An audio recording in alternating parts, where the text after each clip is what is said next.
தமிழக சட்டப்பேரவை கூட்டம் நிறைவடைந்தது. அவையை தேதி குறிப்பிடாமல் ஒத்திவைப்பதாக சபாநாயகர் தனபால் அறிவித்துள்ளார். இந்நிலையில் சட்டப்பேரவையில் இன்று நிகழ்ந்த முக்கிய நிகழ்வுகளை செய்தியாளர் ரமேஷிடம் கேட்கலாம். ரமேஷ், சட்டப்பேரவையில் இன்று நிறைவேற்றப்பட்ட முக்கிய மசோதாக்கள் என்னென்ன, அதன் விவரங்கள் சொல்லுங்க.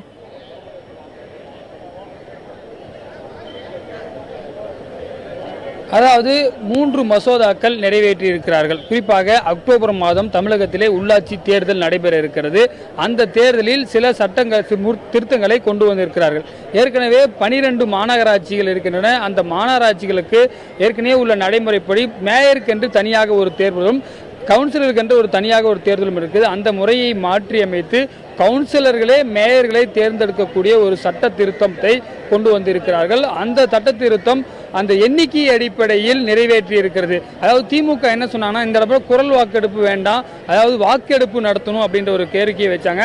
ஆனால் சபாநாயகர் அதற்கான தேவை தற்போதில்லை. சபாநாயகருக்கு தங்களுக்கு உள்ள அதிகாரத்தை பயன்படுத்தி அந்த எழுந்து நின்று வாக்களிக்கக்கூடிய ஒரு முறையை பின்பற்றினார்.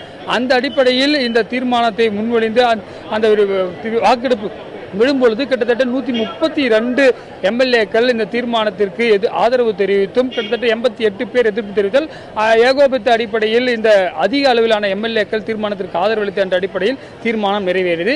மற்ற 2 தீர்மானங்கள் குறிப்பாக கடந்த மக்கள் தொகை பழைய கணக்கெடுப்பின்படியே அந்த கவுன்சிலர்களை நிர்ணயிப்பது, அதே போல மகளிருக்கு 50% உள்ளிட்ட பல்வேறு விவகாரங்களை ஏற்கனவே உள்ள நடைமுறையை பின்பற்ற வேண்டும் என்ற 2 சட்ட திருத்த மசோதாக்கள் அந்த குரல் வாக்கெடுப்பு மூலமாக நிறைவேறுது. அதற்கு பிறகுதான் சபாநாயகர் அந்த தேதி குறிப்பிடாமல் சட்டப்பேரவையை ஒத்திவைத்தார்.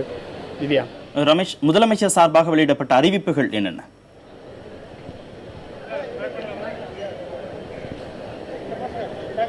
அதாவது இன்றைக்கு ஆளுநர் உரைக்கு நன்றி தெரிவிக்கும் தீர்மானத்தின் மீது முதலமைச்சருடைய பதிலுரை இருந்தது. அது கேள்வி நேரத்துக்கு பிறகு இருந்தது. கிட்டத்தட்ட 1 மணி நேரத்திற்கு மேலாக இருந்தது. ஆரம்பித்து கிட்டத்தட்ட 1 மணி நேரத்திற்கு மேலாக அவர் இந்த கடந்த 5 ஆண்டுகளில் அதிமுக ஆட்சியில் நிறைவேற்றப்பட்ட திட்டங்கள் என்னும் வரக்கூடிய காலங்களில் என்ன மாதிரிலாம் இருக்கும் அப்படின்றத சொன்னாங்க. குறிப்பாக அந்த விலையில்லா ஆடு மாடு திட்டம் தொடரும், உழவர் பாதுகாப்பு திட்டம் தொடரும் என்பது அந்த அறிவிப்புகளும் இருந்தது. விவசாயிகளுக்கு என்னென்னலாம் பண்ணியிருக்கோம் அப்படின்றத சொன்னாங்க. அதே போல விவசாய உற்பத்தி, அந்த உணவுப் பொருள் தானிய உற்பத்தி என்பது 67% கடந்த ஆண்டுகளில் அதிகரித்திருப்பதை அவர் சுட்டிக்காட்டினார். புதிய அறிவிப்பா பார்க்கணும் பார்த்தீங்கன்னா, சென்னையில் மெட்ரோ ரத்த வங்கி என்ற ஒரு வங்கியை ஏற்படுத்துவதாக அறிவித்திருக்கிறார்கள். இது இந்தியாவிலே 2 மாநிலங்கள் தான் அமைய இருக்கிறது. ஒன்று டெல்லி, அதற்கு பிறகு சென்னை. மத்திய அரசு நிதி உதவியுடன் 202 கோடி ரூபாய் செலவில் இந்த திட்டம் அமைய இருப்பதாக சொன்னாங்க. இது போன்ற பல்வேறு ஏற்கனவே நேற்று சட்டப்பேரவையில் அந்த எதிர்க்கட்சி தலைவர் கூலிப்படை கலாச்சாரம் தமிழகத்தில் அழித்து சட்டம் ஒழுங்கு பிரச்சனை குறித்து பேசினார்.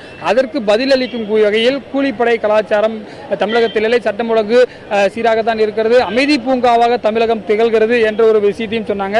கச்சத்தீவு விவகாரத்தையும் சொல்லியிருந்தாங்க. அந்த விஷயத்தில் தான் திமுக வெளிநடப்பு செஞ்சது. அது மட்டுமல்ல, பல்வேறு உயர்கல்வித்துறையில் கடந்த ஆண்டுகளில் இல்லாத அளவு எப்போதும் இல்லாத அளவுக்கு 44.8% இந்திய அளவில் தமிழகம் தான் உயர்கல்வி பெறுவோர்களுடைய எண்ணிக்கை 44.8% இருக்கிறது. இது போன்ற பல்வேறு துறைகளில் சாதித்த விவரங்கள் குறித்து பேசினாங்க. மின்சாரத்துறையில் எவ்வாறு தன்னிறைவை அடைஞ்சிருக்கோம், கூடுதலாக 8000க்கும் அதிகமான மின்சாரம் உற்பத்தி நம்மளுடைய உற்பத்தி சேர்த்து தனியாருடைய உற்பத்தி சேர்த்து விற்கப்பட்டு தற்போது தனியாருடைய மின்சாரம் கடந்த இந்த மாதம் 1ஆம் தேதியிலிருந்து மற்ற மாநிலங்களுக்கு விற்கக்கூடிய உரிமையும் வழங்கப்பட்டிருக்கிறது. ஏன்னா முன்னெல்லாம் தமிழகத்தில் உற்பத்தி செய்கிற மின்சாரம் தமிழக தேவைக்கே தெரியாதனால விற்கக்கூடாதுன்னு ஒரு கட்டுப்பாடு இருந்தது. அந்த கட்டுப்பாடும் தவிர்க்கப்பட்டு தேவைக்கு அதிகமான மின்சாரம் 900 மெகாவாட் அளவுக்கு மின்சாரம் வேற மாநிலங்களுக்கு விற்பனை செய்யப்பட்ட தகவல் உள்ளிட்ட பல்வேறு துறைகள் உலகம் முதலீட்டாளர் மாநாட்டில் கொண்டு வரப்பட்டது. அந்த கம்பெனிகள் பற்றியும் திருப்பியும் அந்த கம்பெனிகள் தொடங்காத கம்பெனிகளும் விரைவில் புதிய அந்த கம்பெனிகள் எல்லாம் தொடங்க இருப்பது என்பது பல்வேறு விடயங்களை முதலமைச்சருடைய பதிலுரையில் இருந்ததை பார்க்க முடிந்தது. கார்த்திகேயன்.